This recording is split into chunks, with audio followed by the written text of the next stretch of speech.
Greetings and merry meet.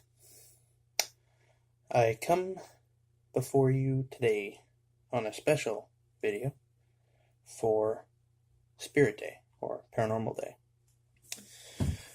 Let's talk paranormal. What is it? Paranormal is pretty much anything that sits outside of the realm of normal. So that could include spirits, ghosts, specters, poltergeists, demons, inhumans, malevolent spirits, pretty much anything that cannot be explained by normal scientific parameters. Now,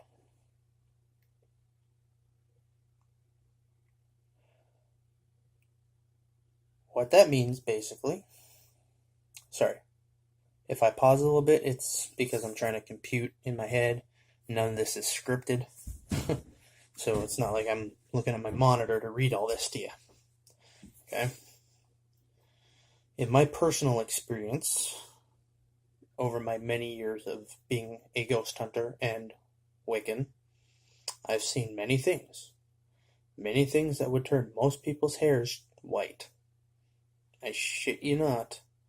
There is some seriously messed up shit out there. I've seen doors in a prison slamming like crazy. That's an interesting story that I'll get into right now. That's a good example of what I've seen. Not just me for this one. Robert Beaudry, one of the admins in the group, was there as well. It was one of the first times that we went and explored Burwash Prison. Burwash Prison is an abandoned town in Sudbury, Ontario, which is now pretty much used by the military. It's been used by the military as a training camp, and it's hunting grounds. It's all Crown land. This city's been trying to sell the prison itself for years, and they really haven't. Some company rented it out to film a stupid TV show, which flopped, I think. It was garbage. Anyways, the first night that we were there was me, Robbie, and I think 3 or 4 other people that I'm not going to mention because they are unmentionable. Anyways, I think it was around 2 or 3 in the morning. We're all at our base camp, which was in the upper gym on the 2nd floor. Robbie started playing My Humps on his laptop, and lo and behold, I'm assuming something in there didn't really like it. There was no wind outside, or very little wind, so not enough to cause any significance. The building itself has no windows, so you can imagine strong wind could cause something to happen. But every single cell door in that prison was opening and slamming shut at the same time. The sound was deafening. Keep in mind, a lot of those doors you can't move. They're either stuck shut or stuck open or stuck halfway. Rusted, broken, you can't move them. I can't physically prove that every single one of them was going because we didn't physically see it, we heard it. It was so loud and so deafening that you would swear every single one of them was happening. Every single one of them was slamming. That's how loud and deafening it was.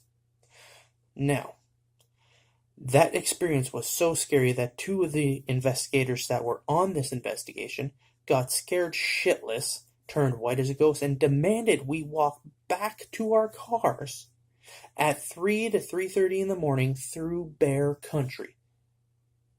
You're talking bear country. Not just bears out there, wolves, coyotes, and you name it, everything's out there. Me personally, I'm not afraid of that stuff. I'm native, I love animals, and I've been face to face with many bears that were literally a bumper to bumper away from me. Didn't faze me. But they wanted out, so we took them out. We got them out of there, safe and sound. Another trip, same place, Burwash Prison. On our way in, there were no other vehicles when we got there. It was just our vehicles, 2 vehicles. 2 vehicles. On our way in, we see another group of people. I think there was like 6 or 7 of them. All young looking. All going there for the same purpose. Okay? This is a this is a place that no matter how you get into it, you need to drive a vehicle up to the train tracks minimum because it's that far in, and then walk an hour and a half minimum to the prison because it's that much further past the tracks. So, no matter what, you got to get there by a vehicle at least halfway. Okay? On this walk, we walked with these people, we talked with these people. We went into the prison. They were throwing rocks at us in the prison. Just as jokes, right? Then they disappeared. We didn't see or hear of them. At all. Anywhere. On our way out, we met up with a hunter who was on a quad, who was in there around the same time that we arrived. Okay? We asked him, did you happen to see another vehicle of like 6 or 7 kids, young teenagers, leave or been in the area at all today? His answer to us, flat out, no. Our vehicles were the only vehicles that he's seen in there all day, and we were the only people he's seen in there all day. Does that mean that the other group was ghosts? I don't know. Can't say that it was, can't say that it wasn't. But it was pretty trippy, nonetheless. Many other experiences in Burwash. If you want to know more about Burwash, please feel free to message me and I will tell you and share with you everything I can. I'm even willing to take people there. If they want to go. Next, Blue Ghost Tunnel. Also known as the Merritt Tunnel, St. Catharines, Ontario. I've invested that place probably about 6 or 7 times. Just me and my brother. Me and my brother and one of his friends. Me, my brother, and Robbie Beaudry. And I think at one point we even had a team of like 4 people go. We had lots and lots of experiences, lots of photos, lots of recordings, but the one story that trumps them all sounded like something, I kid you not, out of Jurassic Park. It was me, my brother, and his female friend. We went out, we got there, we investigated a few times, then we decided to have a little bit of a fire, take a break. And all of a sudden, we could hear this weird sound. And at this point, there was another team there. So this other team, if I knew who they were, I would freaking recommend you to them because they could probably corroborate or verify this. We're all sitting around our little fire, just sharing stories, shooting the shit. We all of a sudden hear this really freaking weird noise. It sounded like, best describe it, it honestly sounded like a deer in distress. Like it was dying. And then all of a sudden this loud, and I mean loud, bone crunching, skin crawling crunch. Crunch. And then no noise. Like this crunch was so loud, you thought that this, whatever happened, was feet away from you, like 2, 3, 4 feet away from you. My brother and I grabbed our hatchets. We went up because obviously, again, it's in the middle of nowhere. There's going to be wild animals. We grabbed our hatchets. We ran every direction you could possibly think of to try and figure out and find out what the bloody hell happened. Nothing. Not a damn thing. With how loud that was, it sounded like it was close. And we couldn't find anything. Couldn't find a track, couldn't find blood spots. Nothing. It was really kind of trippy. 2 places that we investigated that were on paranormal hotspot lists that were really supposedly haunted. We're talking Magnetic Hill on King Road in Burlington and the Screaming Tunnel in St. Catharines as well. Niagara-on-the-Lake area, St. Catharines. Magnetic Hill. Story behind it, allegedly, a school bus crashed or whatever, and a bunch of kids had gotten killed. And if you park your car on this at the bottom of this hill, the kids will push it up the hill. You turn it off, put it in neutral, the kids will push it up. If you put powder, like flour or baby powder, on your bumper, you can see their tiny little handprints pushing it up. What I discovered, and this is just to prove that not all paranormal cases are legitimate paranormal. What I discovered and was able to prove that the hill is an optical illusion. When you are driving towards the hill, it looks like you are going uphill. When you are on the top of the hill, it looks like you're on the bottom of the hill. It is a complete optical illusion. When you're at the bottom of the hill, you're actually at the top of the hill. So when you put your car in neutral, you're not going uphill, you're going downhill. It's that simple. Screaming Tunnel. The Screaming Tunnel, the story and that behind that, I'm pretty sure is true. Can't be 100% sure. I haven't personally seen any documentation on it, but there is a lot of story behind it. A little girl was living with her parents, her mom and her stepfather, in a nice little wood house near the tunnel. The stepfather went psychotic and apparently burnt down the house with the mother inside. The daughter escaped. Father went after her, chased her with a can of gasoline. Found her in this tunnel, which is a path that goes underneath a train bridge. That's basically a tunnel that you can walk through. Found her in the middle of the tunnel. Poured gasoline on her and lit her up with a wooden match. Now, to this day, it is said that if you go to the middle of the tunnel by yourself, light a wooden match, wait a couple of seconds, the little girl will appear, blow out the match, and scream at the top of her lungs. Be an ear-deafening scream. I personally have done it. My brother's done it. A few other people I know have done it. Nothing's ever happened. Does that mean it's fake? No.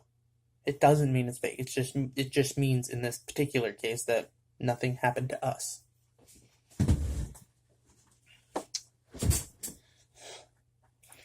Devil's Punch Bowl and Albion Falls, also known as Love for Sleep. Both are in spots that are unique because both of them have more or less the pentagram elements. They both have earth.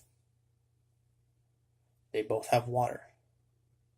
They're both in areas of wind that are it makes really nice wind. And both of them provide ample amount of wood for fire. Okay. And they're both extremely active in spirits. The way that the spirits get there kind of seems a little bit dark, but both spots were suicide spots. Does that mean all the people that died there were from suicides? No, there were some accidental stuff. But a lot of people would drive their cars off. A lot of people would jump off. There's been accidents. I almost lost my brother at the Devil's Punch Bowl.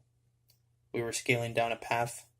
If you look on Google, you can see that there is a monumental cross, and there's paths that go down the side of the cliff. They don't go all the way down to the bottom.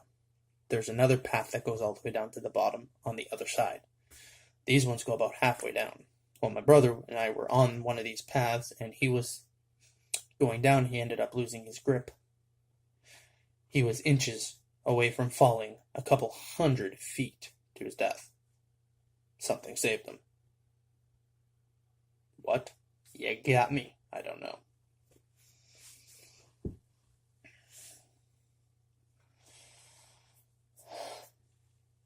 That being said, I do have quite a bit of experience when it comes to paranormal, whether it's legit or debunking it into something that is explained by normal circumstances. What's your stories?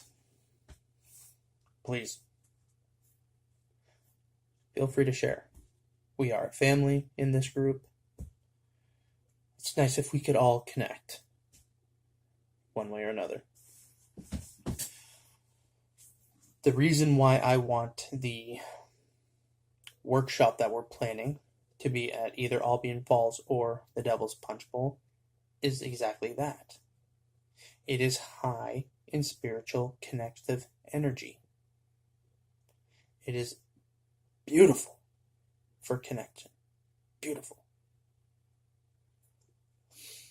I cannot tell you how many times I've experienced stuff out there. Stuff reaching out to me, people reaching out to me, you name it. It's amazing. On a different topic, I know this is getting off topic, but the other day my daughter and I went for a walk, and this is her first staff that I'm making. And it is like literally the perfect height. It's probably about 4 feet long. This is going to be at the top. It's going to have this stone on it that she found. And the horned god Pan delivers things to all who seek. This beauty is going to be mine. This is still a work in progress.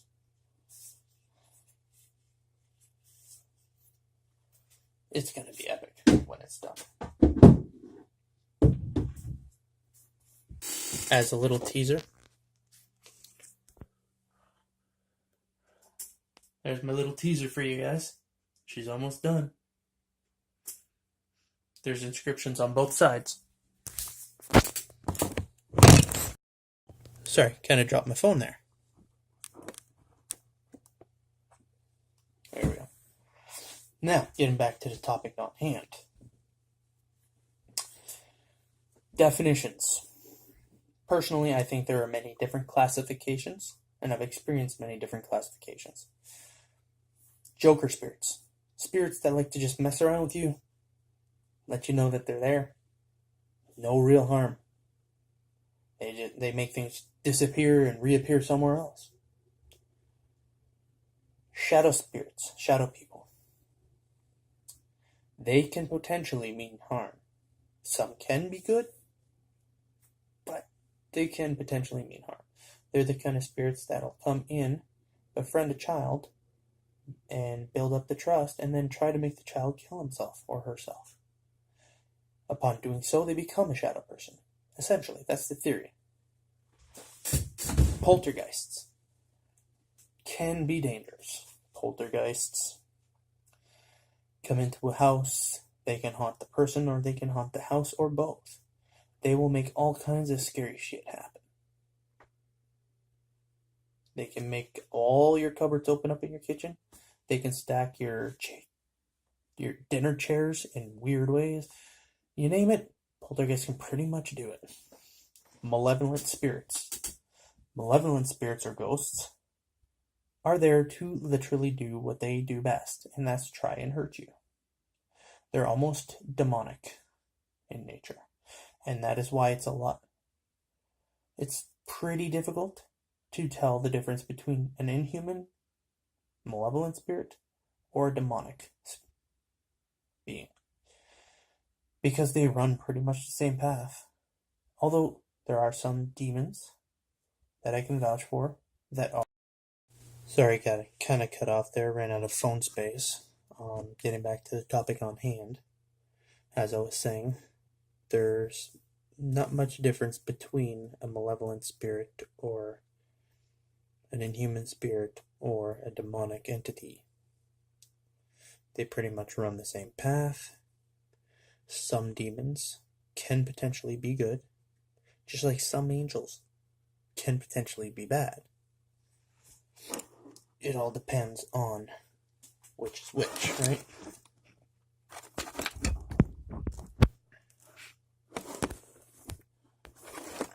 Sorry about that. My phone charger is not really being cooperative with me. There we go. That's better. So yeah, they're there essentially to cause you harm. Again, they'll build up your trust. They could possibly possess you, possess an item that you own. Many different things. Good example, if you go to the Lorraine Warren house, her museum of paranormal psychology or whatever it is, they have a lot, and I mean a lot, of items there that were possessed and possibly still are possessed to this day. The book boxes are types of boxes that contain evil spirits that will harm. Their sole purpose is to hurt, to maim, to destroy, to cause fear. You name it. That's the purpose of the book spirit. There are so many spirits out there that I really don't think I have the time to name them all. If you know any that I personally haven't mentioned in this video, just give it a shout out in the comments section, and I'll gladly post information on them. Be a good way for you to help make this video a little bit more popular, a little bit better than what it is. Pop a name in, for example, Jinn.